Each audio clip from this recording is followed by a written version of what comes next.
My good mailman left us, of course, because the good Oh, mailmans shit. always leave you. Our route's like the closest to the post office, so Got it. He probably went for a more adventurous route.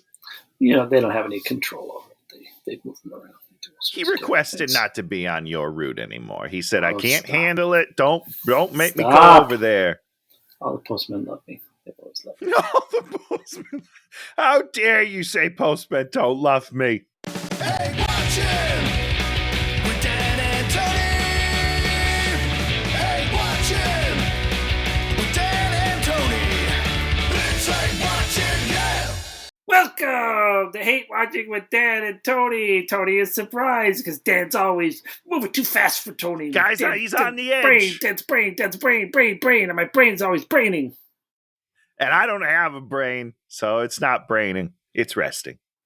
So Tony is the... No, you're not. You're probably the cowardly lion, I think. Cowardly lion? I'll go into a fight right now, Dan. Put him up. Put him up. You sound like him. Nailed it. And I sound like Toto. The band? No. Something about Africa? The dog. Blessing the rains in Africa? So this is Hate Watching with Dan and Tony. I'm Dan. I'm Tony. And we're at the ultimate. Is it penultimate? Just the ultimate. No, it's the ultimate. Yeah, the ultimate week of the Twilight Saga. We're doing Twilight Breaking Dawn Part 2. I wish there were 8 more movies. I'm sad. I'm sad that it's ending. You know, we've never had a chance to do something because the thing about this is. It was made over a pretty quick amount of time, probably about 4 years, I think. Yeah, they made 5 movies. These out. Yeah. They knew that if they didn't get them done, they never get done. It's gonna fizzle out. We got to do it right now. It's the right move. So they banged these out, and I have to assume they shot Breaking Dawn 1 and 2 back to back because everybody had because this is the only movie that everyone looks the same. Like from 1 to 2, they look horribly different. 2 to 3, super different. And then 3 to 4, everyone gets real dumb looking, and then they stay dumb looking for this movie. It's unfortunate. Yeah, I'm like, okay, Tony's going to be happy because Alice's hair has not changed. It's the same hair. Not changed at all. Thank God. Thank God nobody watched the first one, and then audience reactions were like, well, she looks horrible. Just CGI it out. Just change her hair in post for the love of God. Nope, nobody did that. So this one, usually we get right into these movies, but this one's like, we're giving you 3+ minutes of credits. Let's roll into the credits. Oh, where did it come from? What, all the credits? Yeah, why? This is the first movie. It's the 5th movie in a series. Why all of a sudden are there credits that are 8 times as long as everything? Whose decision was that? It's the last movie. Get to it. We're all dying for the continuation. And you're just like, I'm going to give you a very slow Game of Thrones opening. It's going to take 15 minutes. And super long end credits too, where they like give a credit to everyone was in all the movies. All of the movies. I don't care. I already saw those credits 5 years ago. Just tell me who's in this movie and get out. This is definitely, this is like box set. They're like, okay, we're gonna, we didn't know what we were doing on 1, so we're gonna back end it all on 5 and just make sure everybody gets their stuff. And honestly, I mean, what is this, an hour 47 runtime or something like that? And 20 minutes of it is easily credits. It's an hour 55, but okay. I mean, there's probably 12, 13 minutes on the back end, and you got 15 minutes probably all told in credit stuff. And of course, not surprisingly, this is by far the thinnest of all the movies.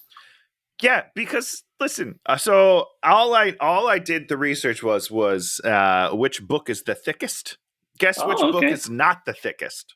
The last one. The last one that they split into 2 movies is actually the thinnest book. It's the least amount of pages, and we stretched it out over 19 hours for everybody. There's no good reason to make this 2 movies other than a cash grab. You want to get that double feature money, but oh God. Oh, this movie's bad. This is, to me, Dan, this is the worst one. I'm just going to say that right now. Well, first of all, a double feature is not a cash grab. Double feature is actually a best value for the patron. Okay, what do you call it when they make two movies when they needed to make one? Is there a name for that in the vernacular? Well, we got to come up with it. What about a double banger? A two banger? What about that? Okay, we'll call it a two banger. Two banger. So you found this one the least everything. Well, every word you could fill into that, it was that. I hated. I did not enjoy this movie like I enjoyed the rest. I mean, I enjoyed this movie just because you were just like, it was like, okay, we're gonna come up with all this stuff, and then it's gonna really not mean, nothing amounts to anything at all. This movie like makes the whole thing amount to nothing essentially. Correct. We're heading to the culmination, and then everyone's like, "Oh, never mind. We're fine. Sorry, I got confused. Forget it. We'll head out." Fuck you. The point at which Carlisle's head is torn off, I was like, "Okay, now we're in it. Now we're doing some stuff." Nope. Psych. Gotcha. Spoilers. Oh no. Nothing really happens. Yeah, it's kind of like get your cake and then eat it too kind of a movie where, it's just very unsatisfying. Like everything. Everything. I can't even believe that people weren't mad. Why do people like this series? If this is how it ends, why does anybody still like it? I still do not believe anybody likes this. I don't know, man. I was reading reviews and people were glowing. That the people that like it, they adore it. They love it. What do they like? Just everything. They just love the love story. They love the actings. They love the character. They love everything about it, Dan. I'm telling you. There's this one lady that I was reading, and she was like, when I was younger, this was not my favorite movie, this specific part too. She's like, but now that I'm a little bit older, it's my favorite movie because it really drives home the love story. I was like, which part, lady? What are you talking about? Just the ending where she's like, nobody's ever loved anyone like I love you. So dumb. I hate everything. We should get in this movie. I'm getting all riled up. Well, that's the one thing about this is it doesn't follow any kind of actual story structure where, they reach their lowest point and you're like, will they survive? Or they have to actually do, some sacrifice to fight for love. They will survive, Dan. Just sort of get everything, just sort of wander around and sort of set some stuff up. It all works out. Everything's fine. So, boom, Bella wakes up a vampire. Dan's happy. Hypersense is going on. I felt like the makeup her sexy makeup from the last movie wasn't as sexy. Interesting. Okay. They really pitched some super sexy makeup right there at the end. I was like, whoa. They really pitched it hard. They probably had a different makeup lady on each movie. That was the only crew member that couldn't come back was the HMU. Yeah. I can't, I'm not a makeup analyzation person, but it just didn't, I didn't see her and go, whoa, she came across as different. She just, good. She just faded more and back to Bella again, and you were just like, maybe a little paler. It's hard to be sure because she was always a pale kid. She was a little paler. I do think she was a little paler. Ed's like, you're so beautiful, and then we're the same temperature now, and then Dan, I have this is a weird question because I got a little confused. As soon as she vamps out, he's fully erect. Right? For the next 10 plus years. Oh, God. Except for not, because they only do it like once and then they're back to the family for the rest of the movie. The poor daughter's sleeping in the other room. Just like, boom, boom, boom, boom, boom, boom, boom. Stop it! Traumatic childhood much? I think so. So why is he's so attracted to her now that she's a vampire? So clearly he's got a thing for vampires. Why did he fall so hard in love with a human then? You know what I mean? He couldn't read her mind.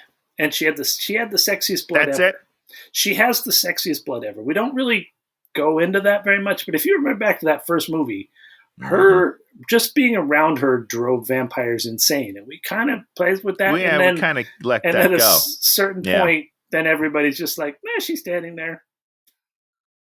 Okay, yeah, you're right. You're probably right. I don't know if I remember the first movie that much anymore. It's been so long. It's just like the vampire shininess. We just made that a moot point and didn't even want to think about it. Except for they bring it back just Sort for of. her. Sort of. Just for her at one point, but only one scene, and then the rest of the movie, not shiny.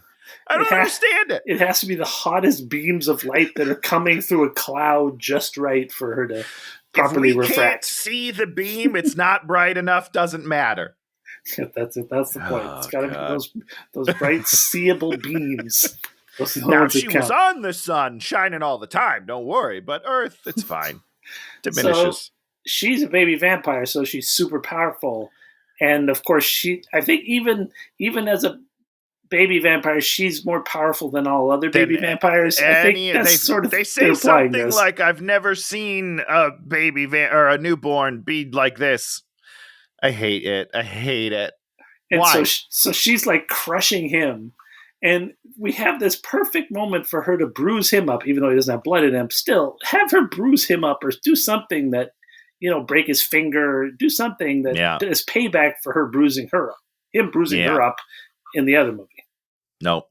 We don't do nothing. Do you want to talk about their first hunt? Oh, no, I don't, Dan. All right, so this part's so bad. This is the worst part of the whole movie, I think, for me. Well, I'm excited to hear why. I'm assuming I know, but so they go to before we get to the hunt, I just want to say she doesn't know she's hungry until he tells her she's hungry. He's like, we're gonna have to eat. And she's like, and then she's been normal the whole time. And he's like, hey, we should probably go hunt. Also, her stomach starts hurting. She's like, oh God, I'm so hungry. What? Why would you're a vampire? You wake up hungry. That's what even in this world, you've told me that's what happens. What is going on? Because she's the most powerful vampire. She doesn't have to eat, probably. She didn't really want to. You were right, Dan, and I wrote this down several times. I hate it when you're right, Dan. That's what I said. You're right. She's a super special vampire for no reason whatsoever, and it's so dumb. It's so dumb. I hate it. I hate it. And so talk about how they take off to go hunt, Tony. Oh, sorry. So here's what's going on, guys. They go into the woods, as you do. But also, as you don't do, because in this movie, they always go somewhere else to hunt. Are they somewhere else? I couldn't tell. No, they're at the normal house, so they run off from the house. Okay, so they're going to hunt in their own backyard and ruin everything. Great. So they start looking for animals. Hold on. Guess. You don't even tell it right. They run like they're in the Flash. It's so dorky. The CGI's so bad. It's so dorky looking. Dan, it's so dorky. Let me just say that I am offended, and everyone at the CW is offended right now. Do you mean the Flash TV show? Because that looks infinitely better than this did. No, but I mean they run like a Flash character. I'm not saying that show shows it badly. I'm just like it's like that show shows it wonderfully. It's like Aquaman swimming. You're just like, why? Don't show us this. It's very bad. And they do it for a while too. There's a lot of like we're running real fast. Things are sort of blurred. They don't know how to make it look right. It's terrible. It's horrible. Anything else, Dan, that you want to put in before I get to my point of the story? Get to your point. They're hunting for animals, as I guess you do. But which is confusing because her eyes are red. So would she even want? I don't know. I don't know how that works. But anyhow, someone's free climbing a mountain close by, and she smells him, which is fine, right? And then she runs to him. She's gonna get to him, and Edward's like, "Oh, I better stop her." But instead of stopping her, she stops herself. She's a brand new baby vampire. She stops. She looks at the guy and she's like, oh boy, I'm about to kill someone. I better get out of here. I better run the other way. We better go. And then she runs away. What are you talking about? She would tear this man apart. Absolute nonsense. Well, that is what I thought was going to happen in the beginning of this movie is they were going to have to fight against her, she was going to be the big bad for a little while when she was a baby vampire. It was going to take all of them to stop her. It's like it's over in minutes. To put her on the right path. That would be a fun little tale, Dan. I would love that. That's not what happens here. She does it all by herself because she's the greatest vampire that ever died. It was very funny. So that's the big hunt. They go and they eat a mountain lion, and problem solved. Yeah, and then she's fine. She's totally fine. It totally satiated. That doesn't make no sense. So Jacob shows up back at the Cullens. She smells him. Jake, you really do stink. And it's so great because Taylor he's just over her. It's like this amazing. I mean, it's actually really good acting because you're just like, he's still like. Guess what? Taylor Lautner's the best. He's really good. And he's just like, yeah, I'm over you. And then she's kind of miffed about it. She's not happy. Yeah, because she's been toying with him the whole time, and all of a sudden now he doesn't want her. It drives her crazy. She's the worst. She's the worst, Dan. So they go in there and they see the CGI baby. You're like, I don't know if I can handle a whole movie of this baby. This was freaking I weird. couldn't handle 8 seconds of this. This baby's the scariest thing I've ever seen in my life. I am confused on why. Give me the why of why this baby always has to be CGI faced. I don't know. I'm just curious. I wasn't sure if there was some sort of logical reason that I missed. Well, you have to control its eye line, right? I guess do a clicky toy. I've seen photographers do it all the time, like beep beep beep beep, and then the babies look right into the camera.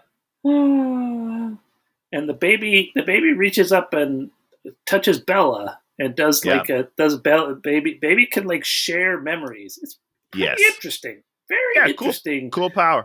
Yeah, really interesting. My favorite part is when Bella is like, how did she do that? And then Edward's explanation is, well, how do I read minds? How does Alice see the future? We don't know. We're not going to explain any of the powers. Fuck you. Why would you even ask that question? Oh, God. The writing. So bad. So she goes outside where Jacob is, and this is the point when she realizes that he's imprinted on the baby. And, of course, she knows because she's so up in all werewolf lore. She knows exactly what it means and all of its things somehow. Yeah, she knows everything because she's the smartest lady that ever lived or died. And she is very angry. Now, why is she mad? Is she jealous of her own baby, Dan? Tell me right now. Because that's what I got out of it. I was just like, wait, you want my baby instead of me? How dare you? That's what I got out of it. That's all part of it. It's all that you like the baby more than me. The baby is. It was also like, this is my baby, but now you've taken my baby, and that was like really interesting. You were like, this is something you could really explore. No. We don't want to explore anything, Dan. Don't get crazy. We've only got an hour, 50 some minutes, okay? So much to happen. So little time. And she gets my favorite. He gives her a nickname. Oh, no, that's the best. That's the best line in all of the movies. Okay. Seth and Leah are also there in the background. And then he calls her Nessie because her name is Renesmee. And this is the exact line. You nicknamed my daughter after the Loch Ness Monster? So good. So dumb. And it's delivered so poorly. I want a t-shirt of that. That's just like the greatest line. That might be the greatest joke. It's like it's a joke, but she says it like it's serious. It's very serious. She's so mad about it. Listen, first of all, Renesmee, stupid name. Nessie, cute name. You know what I mean? Why are you upset that he fixed your mistake? That's probably why. She probably feels like he's mansplaining to her right now. How about that? I think so.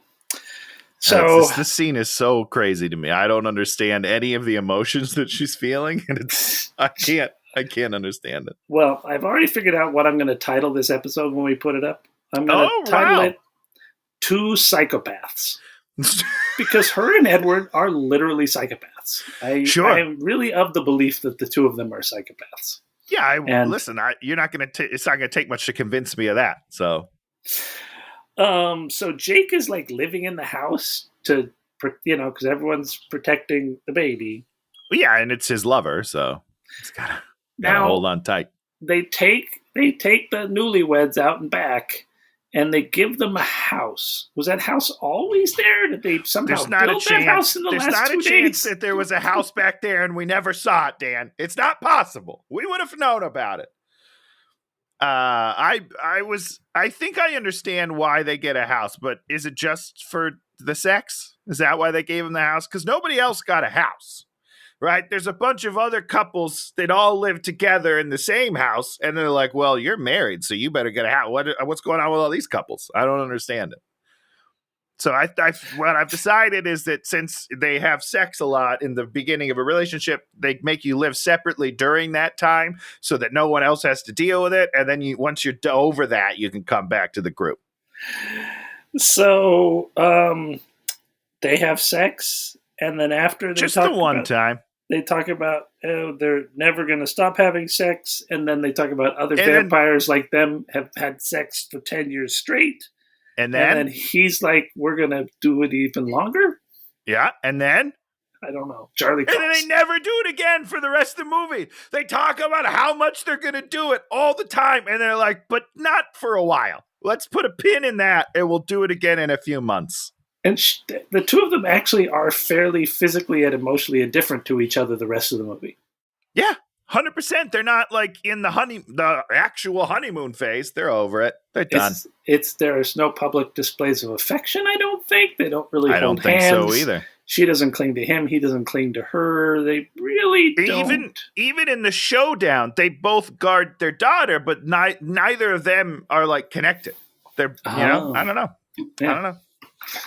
But I mean, that's just the age-old kids ruin it, So they just they did it too fast, Charlie's been calling, and then everyone there is like, "Yeah, we just need to tell him you're dead." And she's like, "Oh, yeah, gotta tell him I'm dead." She has no emotion. She's all for it. She doesn't care at all. Oh, she's the worst, Dan. And Jacob is like, she's gonna be like, "Oh, I'm gonna miss this place." And I was disappointed, which I wrote, Jacob just needs to kill all of them. And then take Renesmee somewhere else and raise her. That would be a great end of the movie. He just goes on a murder spree, and then he's like, I did it to protect you. I love you. I'm in. So weird. And so then Jacob goes to see Charlie to throw the old Mickey wrench into this whole thing and shows him that he's a wolf, strips down naked for him. Tony's like, yes, please. This is the best scene of the movie, Dan, because I'm sure it is your favorite scene, Tony. Hold on, because they write it in a funny way where it seems like he is coming on to him. Yeah, and the whole time, Charlie's not even that upset. And I was like, I get That's it. True. He's feigning upset, but he doesn't leave. You know what I mean? Leave. He's like, Jacob, don't take off your clothes. Jacob, stop. Pull him down a little bit. Oh, stop, Jacob, stop. I'm going to leave, but I'm not turning my head because I want to see your sweet, sweet bod. He never leaves. He pretends he doesn't want it, but he wants it, Dan. And then he's probably disappointed when it becomes a wolf. I would have been. Oh, so boom, they're not going to have to leave. It's like, it's sort of a weird plot. It's like, okay, now they don't have to leave. And Bella's like, gotta get fake contacts. Because here's the thing, Dan, she sets up conflicts, but then instead of actually dealing with them, she just fixes them immediately. Like, this happens so fast. They're like, oh my God, we're going to have to leave. Jacob's like, oh no, hold on. No, you're not. I fixed it. He'll be here in a minute. Don't worry. What? Why? Make this a thing. Like, they have to go through some shit, right? I don't know. No, they never have to go through shit. They never go through anything. It's weird. It's bad writing. I'm just going to say it. So they give Bella some contacts, and then they can't let Charlie know she's a vampire because then somehow the Voltari are going to figure it out, even though everybody in the world knows about vampires, it seems like. How could you not at this point? They're everywhere. Yeah, and they're like randomly trying to kill people in an alley, and the people just run away. Just like everyone in this thing leaves litters of millions of people laying around everywhere. Yeah, no, everybody knows. Everyone knows they exist. It's all over the local news, the national news. It's everywhere. It's on the BBC. And so they have to teach her how to be human. Dan. Yeah.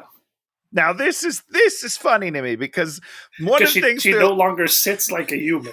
She's like I'm why? a vampire. I'm What? a vampire. I'm a vampire.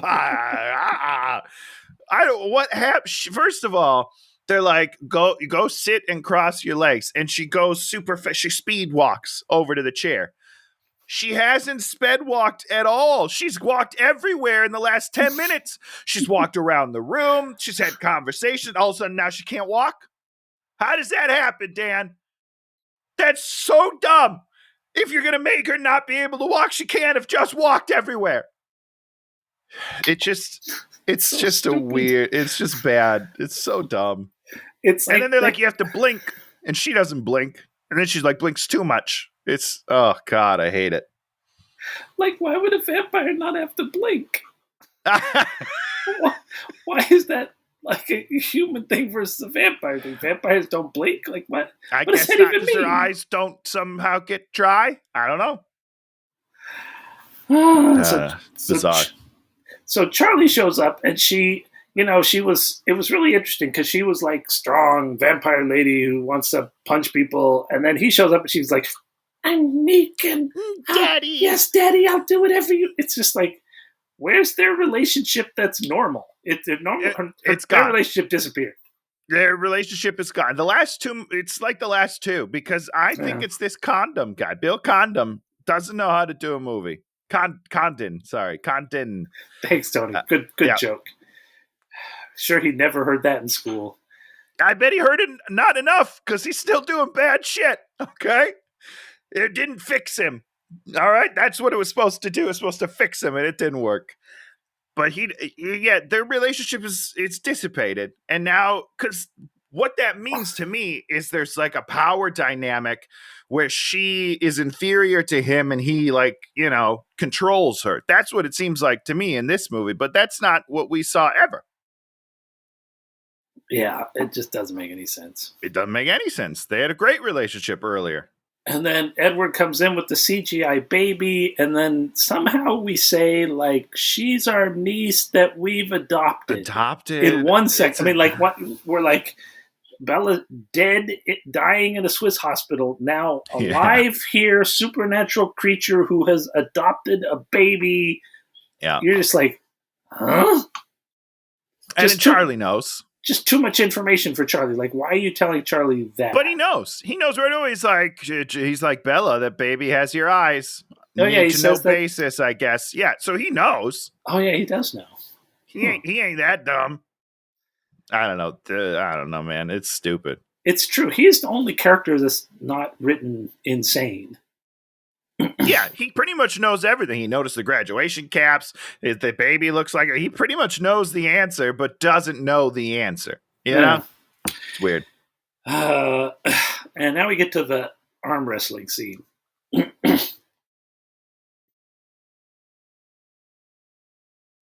don't even want to talk about it, Dan. They carry a big rock out, and then she arm wrestles Emmett. I know what his name is. Do you know what Emmett's name is? The actor's name? I do. Kellen Lutz. That doesn't count as you knowing it, Tony. I can look it up on my screen here. Yeah, and I did it, and nobody knew. If you're an audio listener, you didn't even know I did it. Nailed it. Yeah. So it just further upsets me. He's the beef. He's the beef. He's the beefcake of the family. He's the one they send out to do all the fights because he's a fighter guy. He's strong and he's fast. And Edward's like, oh, I wouldn't do it, Emmett. She's real strong. And he's like, oh, I could do it. I'll take her. And then he loses, and there's no reason. There's no reason for it. Then she kicks the rock into pieces to teach it a lesson. No reason for it. You stupid rock. How dare you be under my elbow? And this is the point at which she does sparkle a little. And then she says just a little. The very classic line, I was born to be a vampire. This way she's a psychopath. Because she thinks that she has earned / deserves all this power. Yep. from Yeah. doing nothing. Absolutely nothing. Not being a shitty person all her life. That somehow makes her a god. Man, humans are messed up. The Voltari send a congratulation note with a piece of jewelry. Do we ever see that piece of jewelry again? It doesn't mean anything. I don't think so. Yeah. I don't know. I didn't pay enough attention. Now, Renesmee is now 6, and it's been an amount of time. I have a tiny hair in my mouth. You better get it out, man. You don't want to swallow it.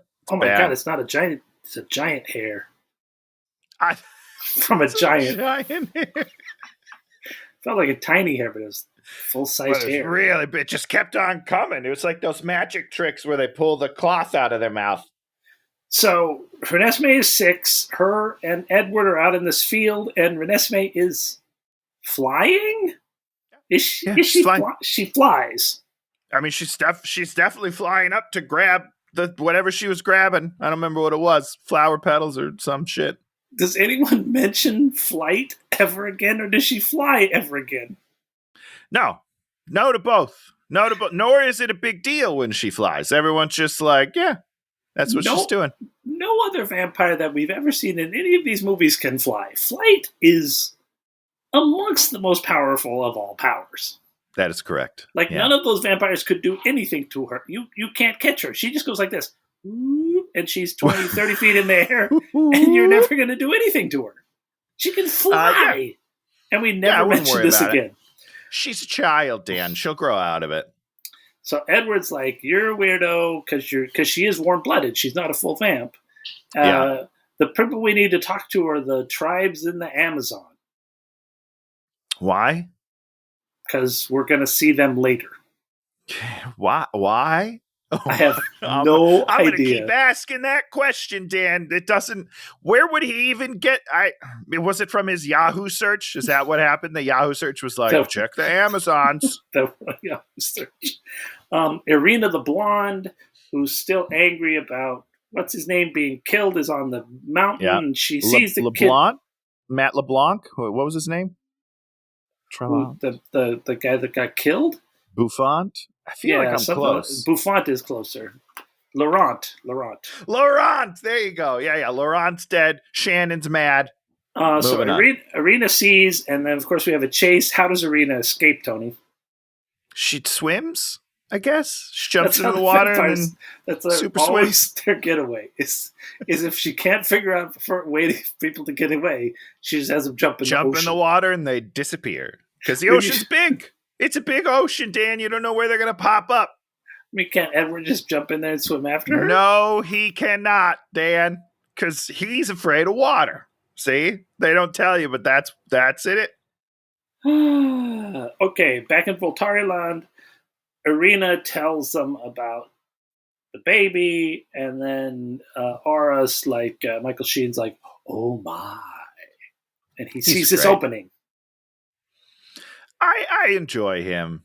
He's wonderful. He just elevates instantaneously. 100%. Every line he says, you believe. You're like, oh wow. Yeah, he's a real treat. I'm just really happy he's in this movie. Alice then sees the entire plot of the movie. And so basically nothing can go wrong for the rest of the movie. Yeah, from here on out, she's got it figured out. Don't worry about it. I mean, that's the great thing about having a character that can see the future is that they can just do everything right, you know? And it makes for not a movie. Well, sure. Yeah.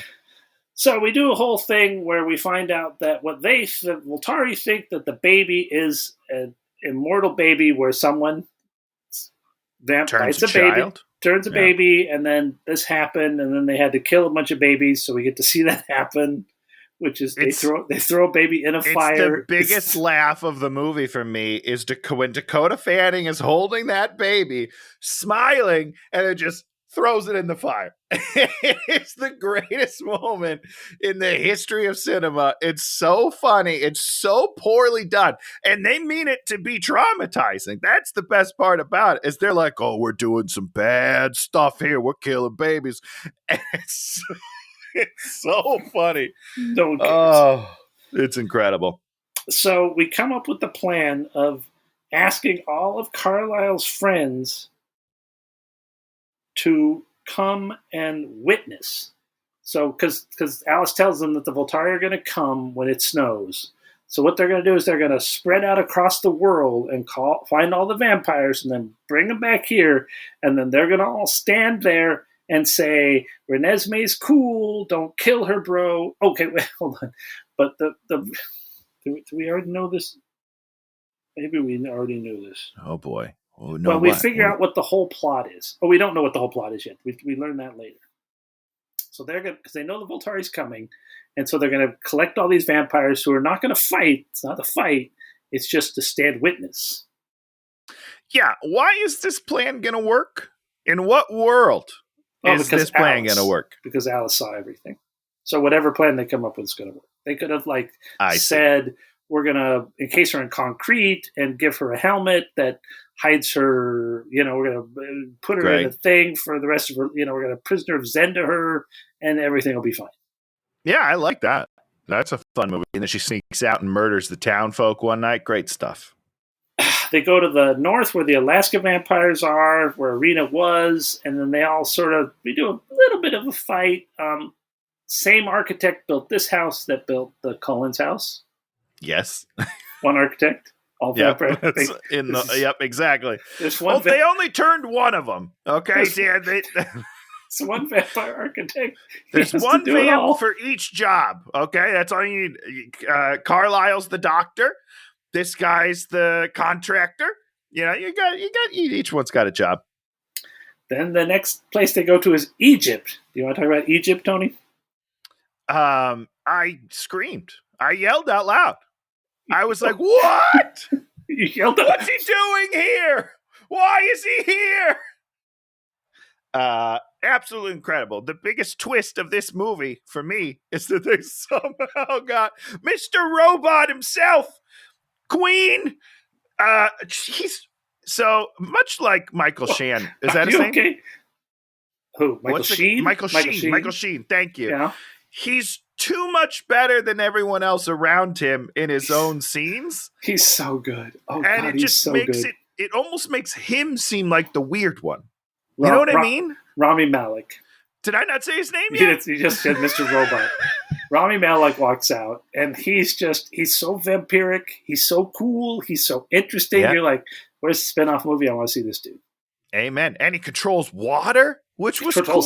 Controls all elements. Elements? We saw water. All right, so I'm going to stick with water. He controlled water, and I loved it. And fire, and sand, and earth. When did he do all those? You missed the giant earthquake where he cracks open the entire earth for a quarter of a mile and eats up all the vampires. I forgot it happened, Tan. All right. It doesn't count in the movie, doesn't count in my life. All right. He's the most powerful of all the vampires. 100%. And he's hide. They hide. Like, people don't seem to know his powers. Is that what I'm getting? I don't know. I don't know either. But regardless, when he comes on, you're like, oh, shit. Now we got a movie. What's up? Snap. Oh, snap. And then, so they convince him. Then we go see the Amazon ladies. Or maybe the Amazon ladies just show up. I think they show up and they do, like, some borderline problematic sound effects as they're like coming through the woods. Oh, really? I don't know. Then we go to England and we meet this guy that his job is murdering musicians. I mean, yes. Oh, do you know who that guy is? That guy's Lee Pace. He's the star of. That sounds familiar. Of Apple TV show Foundation, which the new season just dropped, and I'm watching that. And I'm rewatching the whole first series again, doing a Tony. I really enjoyed that show. It's a great show. Okay, is that it? What else has he done? I don't know. Seems like people know who he is. Pace. Well, he's an American actor. Lee Pace, Pushing Daisies, Guardians of the Galaxy. Oh. What is he? Oh, wow. I think he's Ronan. Oh, he could be Ronan very easily. Yeah, he's tall. Cool. Yeah, Good for him. He's super great in the Foundation show. He's Ronan. Wow, he's great. Yeah, okay. Yeah, Continue. they didn't in the Foundation thing. They were like he was in there, and then when they got to the second season, everybody was like, "You have to put him in a lot more." They were like, "Okay, He's more." good. Do more with him, please. Yeah, one of those Okay. characters where people are all like, Nice. "This guy's so goddamn good." Okay, very cool. Good for him. He murders musicians, whatever. There's a lot of backstory on him that we don't understand, and they sort of hint at, and then we Talks never about the Beatles, the British invasion. I don't know, Dan. I don't know. And then there's some weird Irish vampires. Then there's this who the Irish ones just all start stand there in a group, and then there's these other three that just sort of stand there in a group that are from somewhere, and we don't even understand where they're from. But you understand they're not from America. You know what I'm saying? They're from somewhere different. So basically, we've got 18 bonus vampires, or maybe total 18 vampires in the house. Yeah. Plus, somehow there's... Well, didn't they say 18 came? So I think it's 18 bonus. I think it's 18 total. Okay, well, because there's about 12 more. Three. You do what you want, man. It's about things, and then there's more werewolf kids that came from somewhere. More kids have hit maturity and are becoming werewolves because too many vampires are in town, and that somehow affects their magic because they need more to kill them or something. Okay, I did not. So basically, these young kids are having to become werewolves because they're babies. One of them's like 8 years old, and he's a full on werewolf now, but he's like a pup. And then they're always bumping into Jacob, and it's supposed to be funny, or I mean, I don't know. I don't know if funny is the right word, but something that happens. That's for sure. And then Vlad and Stefan show up. Oh boy. Oh boy. Oh boy. Oh boy. You didn't love them? I loved them. You loved these guys? What are they doing in this movie, Dan? So weird. Oh, yes, we are the true vampires.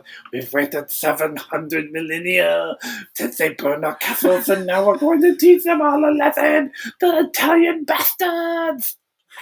Why? But why? Why? None of it makes any sense. What? They don't even do anything, and then they just leave, Dan. They just run away later. I don't understand. Well, basically, this is now we get the plot explained to us what's actually happening. Well, plot's a strong word. Aura wants Alice because Alice can see the future. So what he does whenever there's a vampire that's super powerful, Rami Malek. Yeah, Edward reads minds, right? Yeah, Edward reads minds. Alice sees the future. This guy controls the world. I don't know. Don't know how you're rating these all. It's like you kind of would want them all. Yeah, what's your numbering system here? I would like your draft order, please. Let's see what you got here. So what he does is, if there's ever somebody he wants like that, he goes and he kills their entire group of people and then makes them promise to join him. And they're just cool with it? I don't know how that works. I don't know how that works either. It doesn't make any sense. You kill my family, I'm coming after you until either you're dead or I'm dead. I'm not joining your team. Sorry. That's just not going to happen, guy. And they did this to the Russians a long time ago and burned all their castles, but somehow Vlad and Stefan were there then, and now they're mad about it still? I'd be mad about it still, sure. Wouldn't they have done something? I would have done something. I would have taken a little bit of action. I wouldn't just stand back and talk about it, but it's cool. Now we get to meet Jane's evil vapor brother and a Japanese vampire who they torture and then they kill. And then the vapor brother is some weird kid that was in something. Oh, I don't know if I recognized him. Maybe I didn't. I just didn't realize it. I recognized it from something. So now one of the vampires figures out that, one of the Alaska vampire dude says that Bella's power is to shield.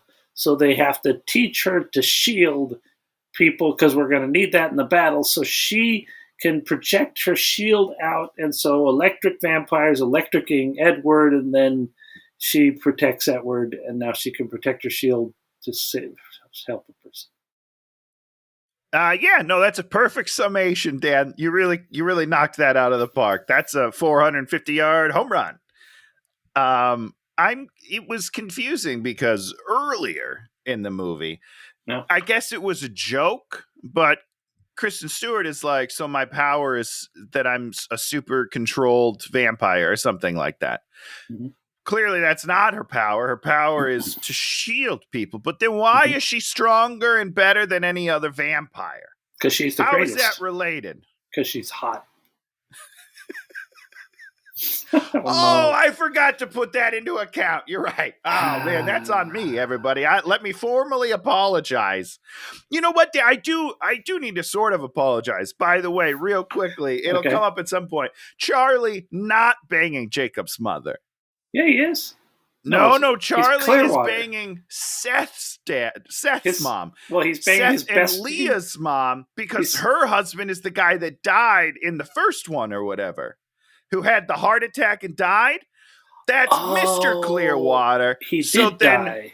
She's obviously just around the families because they're best friends. So I thought that they were married. They're not married. Charlie's banging a widow, and it's fine. Everything's fine. Good on you, Chuck.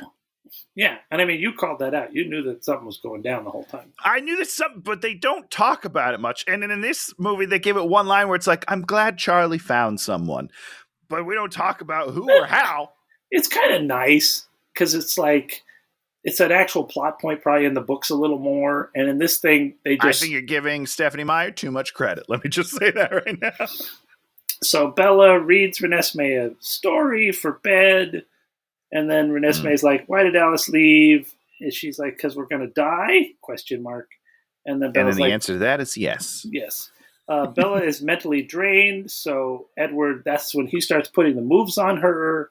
And then he's going to run her a bath as opposed to just taking her to the bedroom and throwing her over the whatever. And then she pulls out, like Alice, when she left a note. And then she's like looking at it. And then she looks at the back of it, and she's like, oh, this is from this book.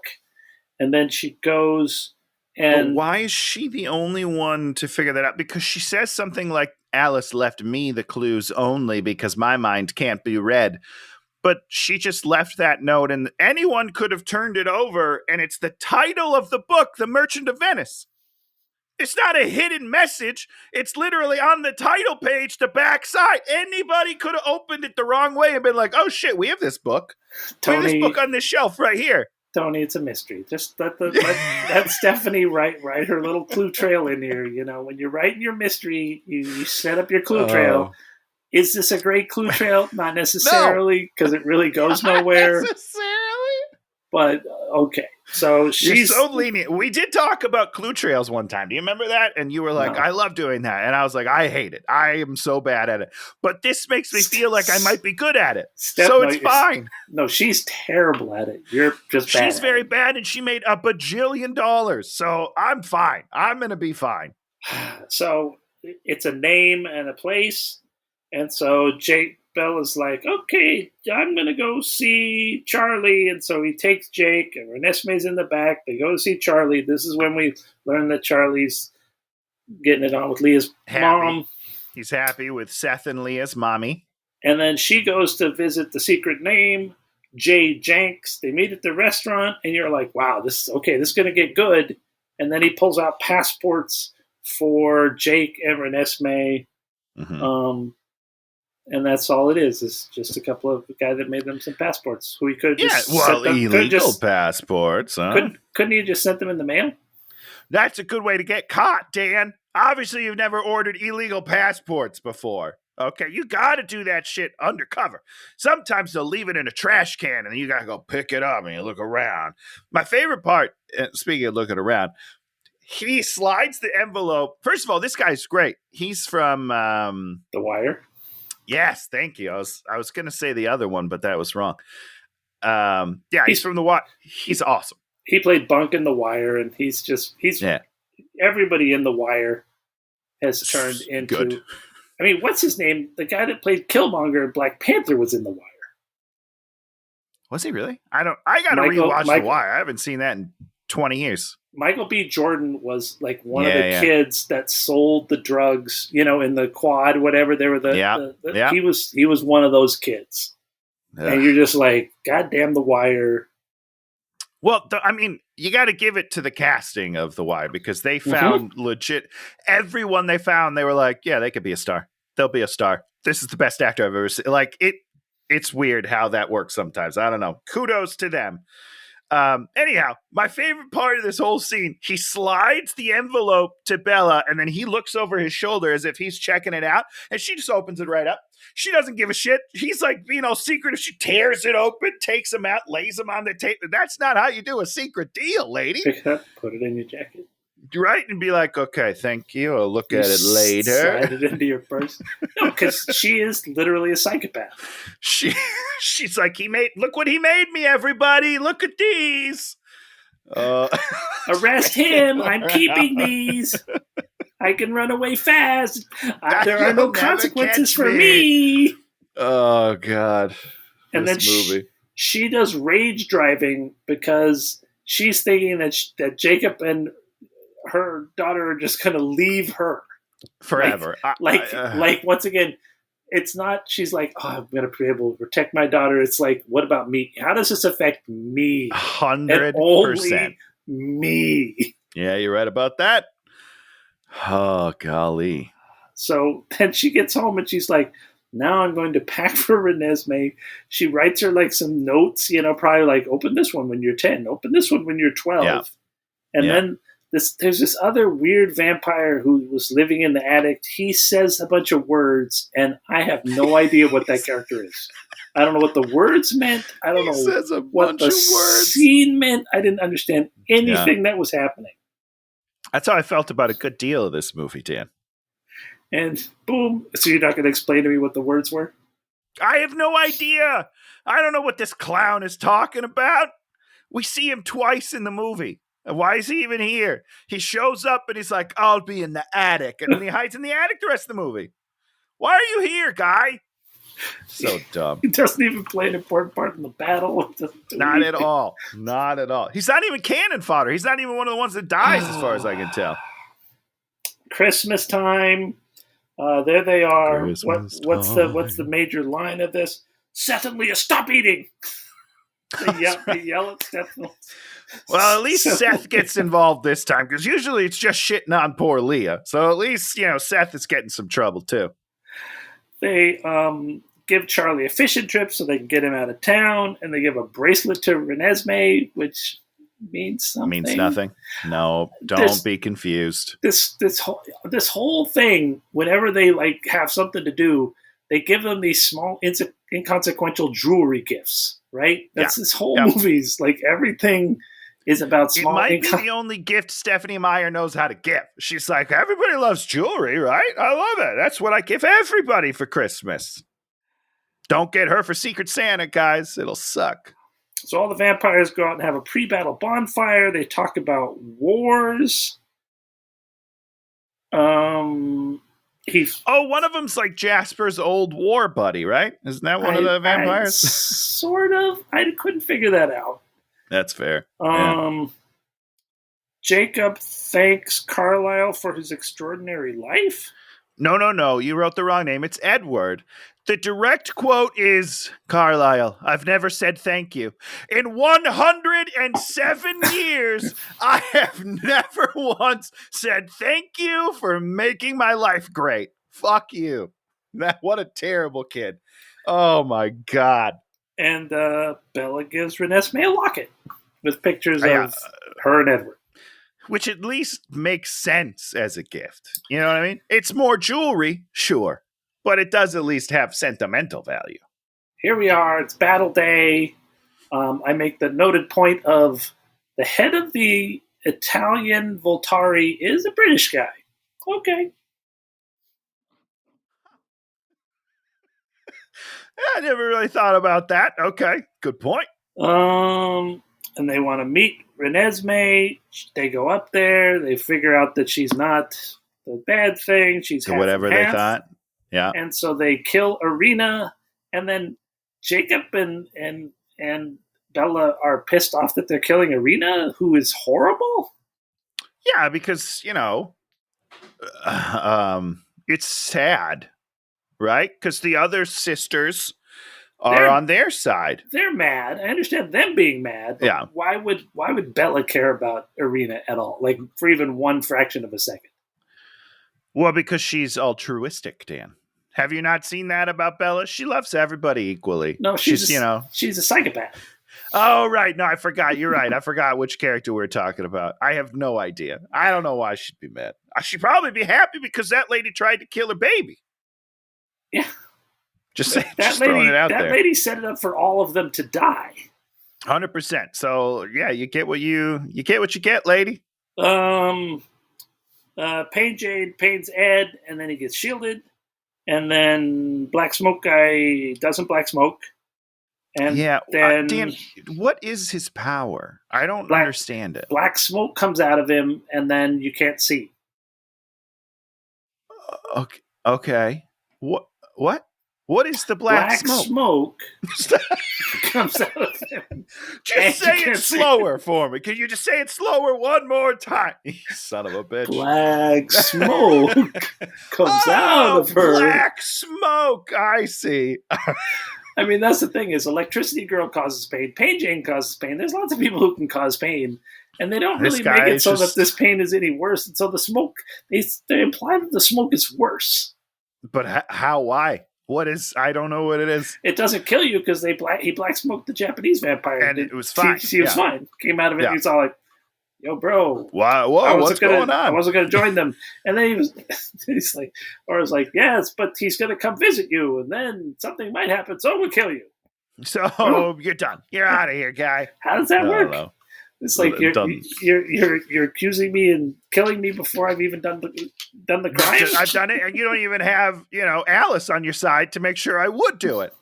You liars! So here comes Alice and Jasper, and then they come up, and then R's going to read them, and then Jake leaves. They start writing away, and then one vampire follows them, and then they just easily kill that vampire later. Oh yeah, he bites his head right off. And then we have the battle. The epic battle that feels so weird in this movie. Did you feel that way? I was really taken aback because it is kind of a brutal battle and it's unlike anything that's happened before in the past. Well, yeah, because it's actually something happening. Sort of. Right. So it doesn't fit in the movie, which makes sense in about 8 minutes because it's not in the movie, which is spoiler alert. But it felt weird. But I was excited. I was like, oh, shit. Okay. When they tore off Carlisle's head, like you said before, I was like, oh, damn. Oh, boy, we're doing some stuff. What's going on here all of a sudden? Okay. A movie just broke out. Yeah. Without even you knowing what's happening, all of a sudden you're in the middle of a movie. It's weird. The Russians are happy. Jasper, I think, gets killed. Jasper gets fucked as well. And then Seth and Leah both get killed, which I thought was pretty in poor taste, to be honest. Smoke Boy kills Beefcake? No, Beefcake kills Smoke Boy, sorry. Yes. They kill the guy that's chasing Jacob. Rami breaks up the ground and everybody starts falling down to hell. I don't know if you crack open the ground, if like about 80 feet down there's lava everywhere in the world. I'm pretty sure. I think it's less. I think it's 25 feet. That's it. That's all you need. Lava. So don't dig any holes, guys. Stranger Thing gets killed by the Alaska crew. Yeah. Oh, my best part. Oh, wait. Leah gets killed, yes. Alice feeds Pain Jane to Sam.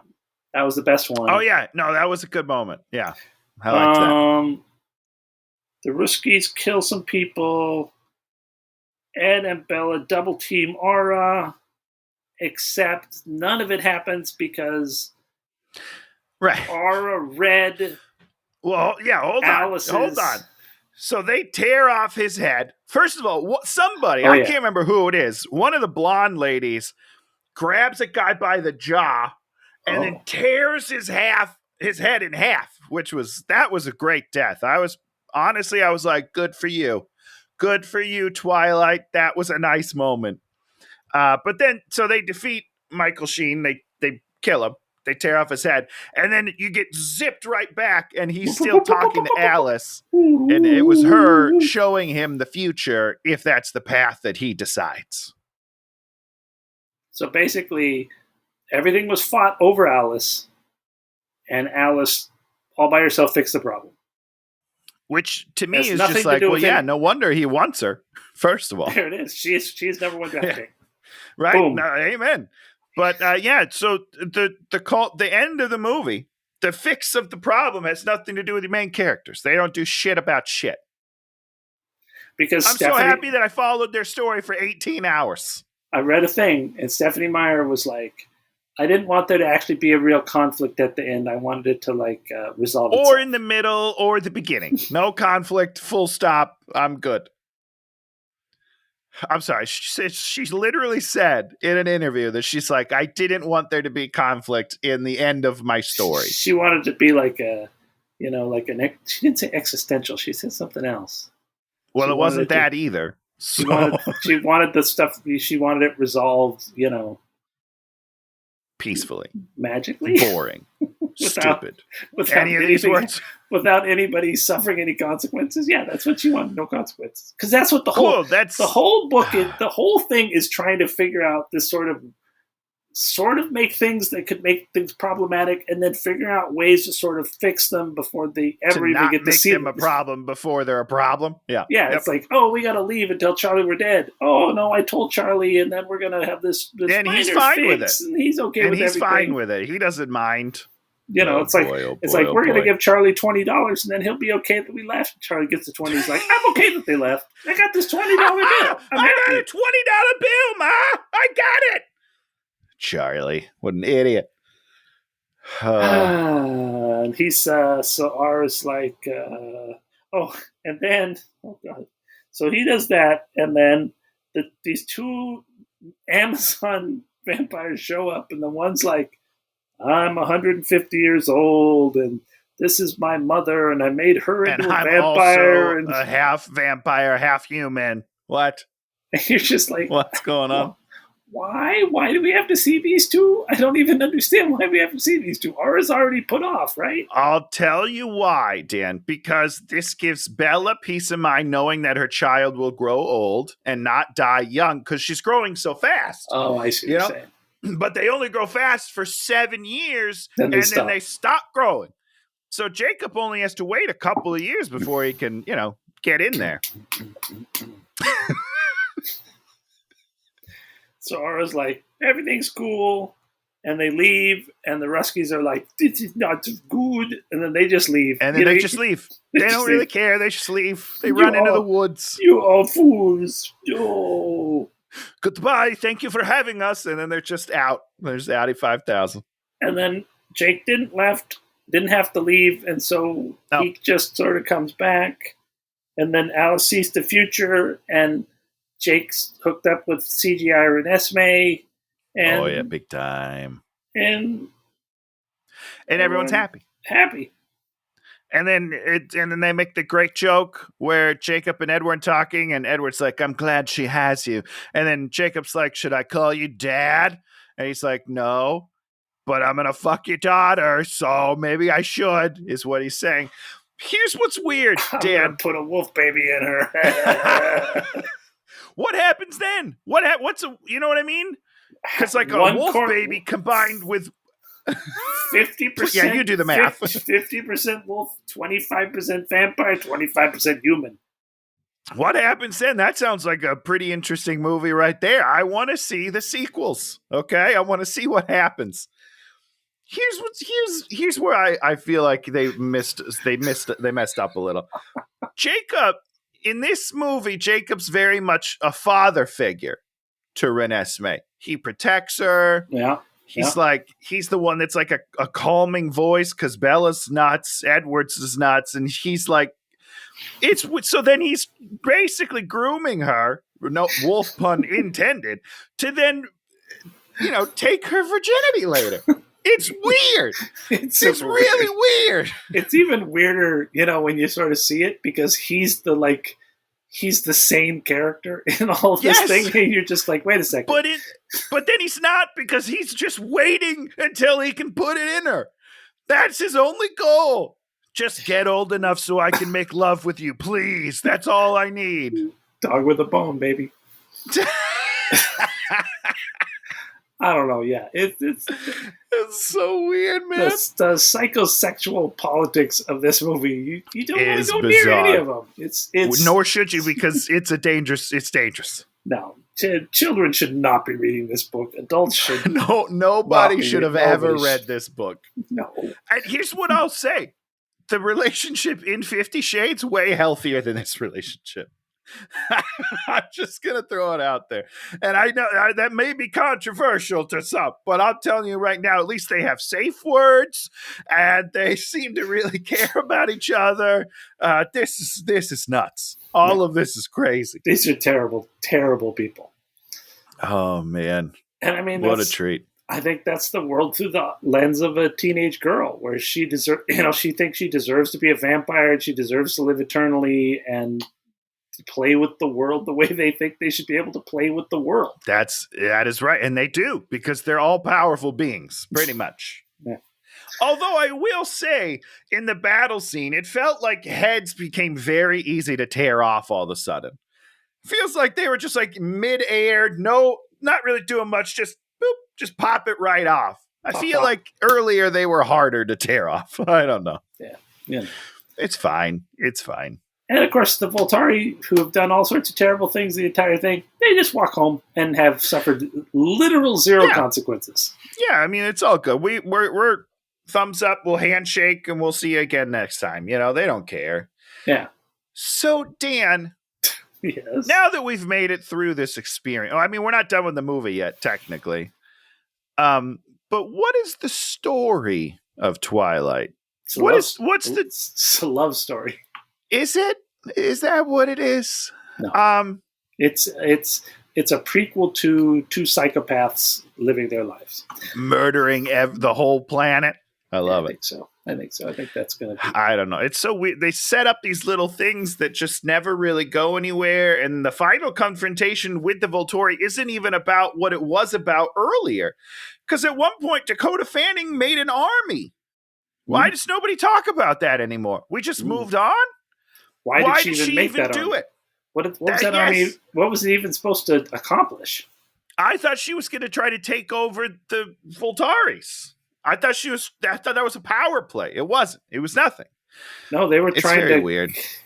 Maybe they just wanted to. I mean, ostensibly, you could say she just wanted to eat Bella, right? Sure. I guess so. I guess. I don't know. Why would they still want to just eat Bella? I would think they'd still want to eat her. I want to do it. Oh, no, she's a vampire, so you wouldn't want to eat her. Well, yeah, you can't eat her now, but you could have for a while, for a long while. Yeah, stupid. Why does nobody want to eat the daughter? You know what I mean? I don't, like a half vampire, half human's got some sort of special blood in there. She flew.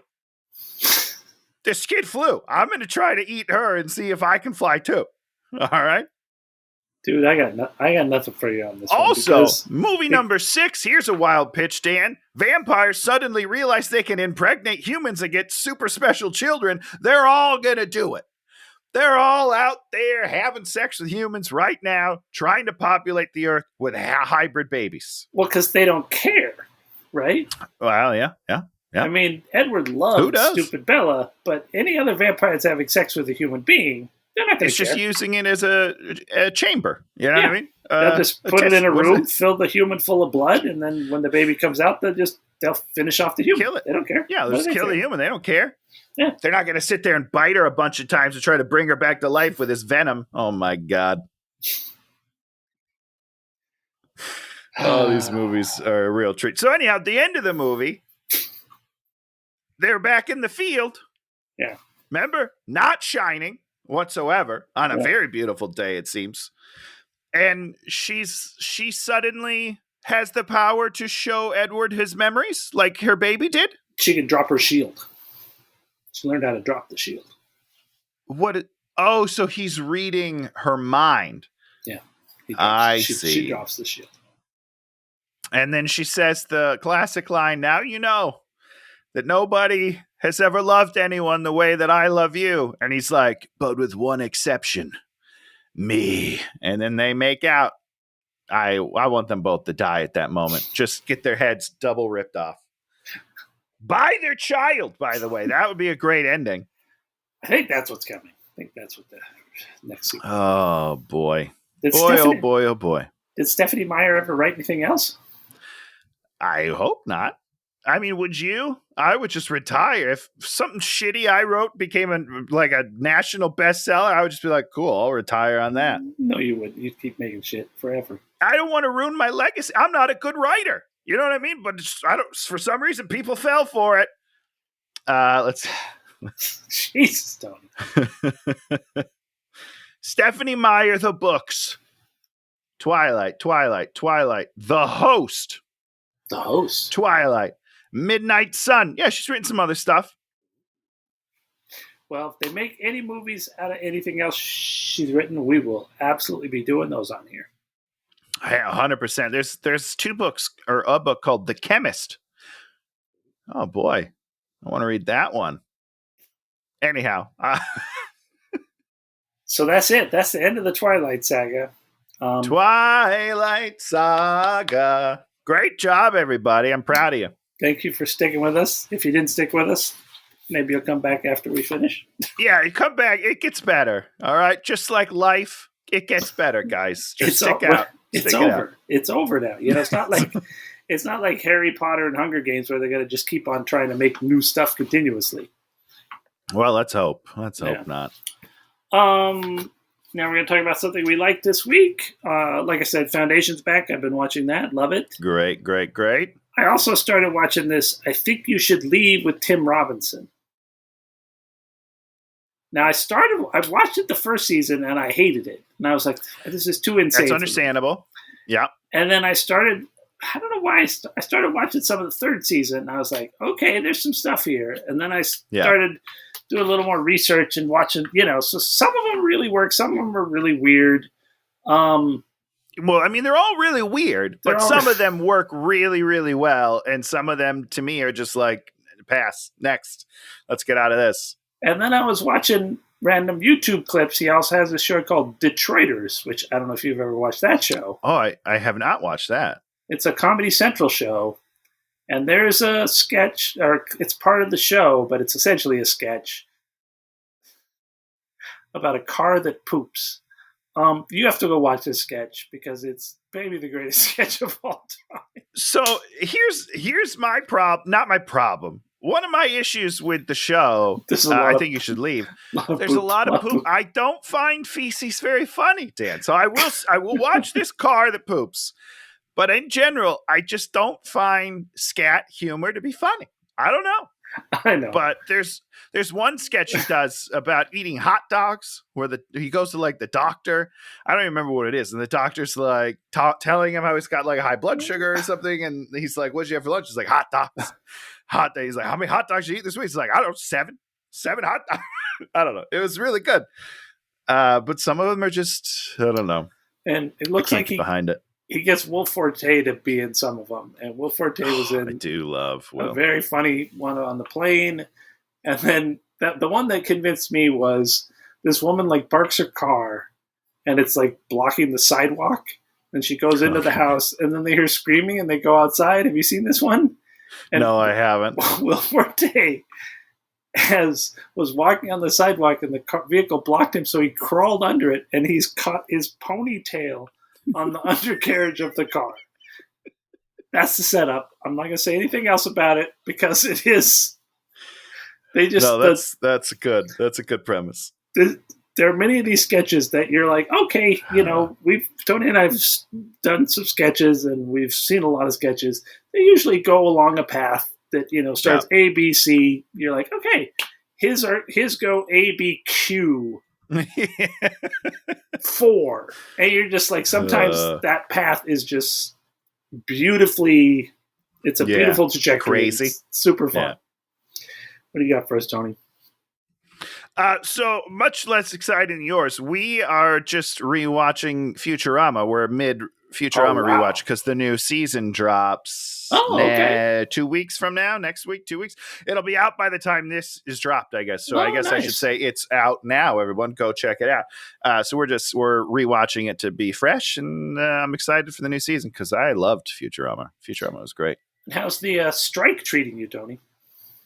Really great so far. So here's what's weird is because I work for a broadcast company as well for my daytime. So yesterday, at the start of the strike, the first day of pickets, I went and filmed the pickets. And I was like, this is a weird meta moment where I'm working, getting paid to film my brethren striking about working. And I was like, I'm not crossing picket lines, am I? I don't think so, because it's a different thing, but it felt weird. I don't know. So hopefully I didn't just get myself in trouble. I don't think I crossed the picket line because I wasn't working as an actor. You know? You weren't getting paid as an actor, so you weren't doing acting. But I was just the whole time I was just like, I hope I don't see someone I know. Please nobody recognize me. It would be so weird. That would be a funny sketch. I doubt it. So our movie for next week is we're gonna stick with. You looked it up. Okay, looked it up. Kellen Lutz starred in 2014 in The Legend of Hercules. The Legend of Hercules. Which I think was on, it's on Hulu or it's on one of the streamers. So. Okay. Great. So it is available. I think it's one of those 7 or 8%ers on Rotten Tomatoes. So it's going to be just it's 5, Dan. Terrible. It's a 5%er. You're wrong. 5%er. I'm looking at it right now. It's a 5%er. So I am excited. It's gonna be this poor guy. You know, I'm in the biggest franchise of all times. I'm starting my own Legend of Hercules. Blurcules. This poor guy. I'm excited. Yeah, I'm going to do some research about what he's done since, because that was 8 years ago or some shit, right? Yeah, 2014. That's 11. Wait, what year is it now? Oh my God! It's 23. Yeah, so 7, 8 years. I think he's got a TV show or something. I think he's on one of those. Oh, okay. All right. Well, CSI I guess we'll find out. Or CGI, whatever. He can't be in a CSI. He's not good enough for that. Probably on Hawaii 5-7. Hawaii 5-0. That was a great show. Is that still going? I don't even know. No clue. I watched the first season. That's got the guy Scott Conn. There we go. Forgot his name. And the guy from Lost. Yeah. Jin from Lost. Yeah, boy, Lost. I don't remember his name either. I'm bad at names. He appreciates that you just remember his character name from Lost. Well, to be fair, that's pretty much all I know him as, Dan. I've never met him in real life. He's never come up and said hi to me. Appreciates my work. That son of a bitch. So selfish.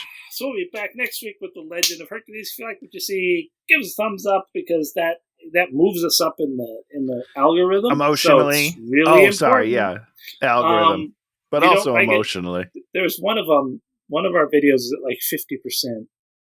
Oh shit! People don't like us.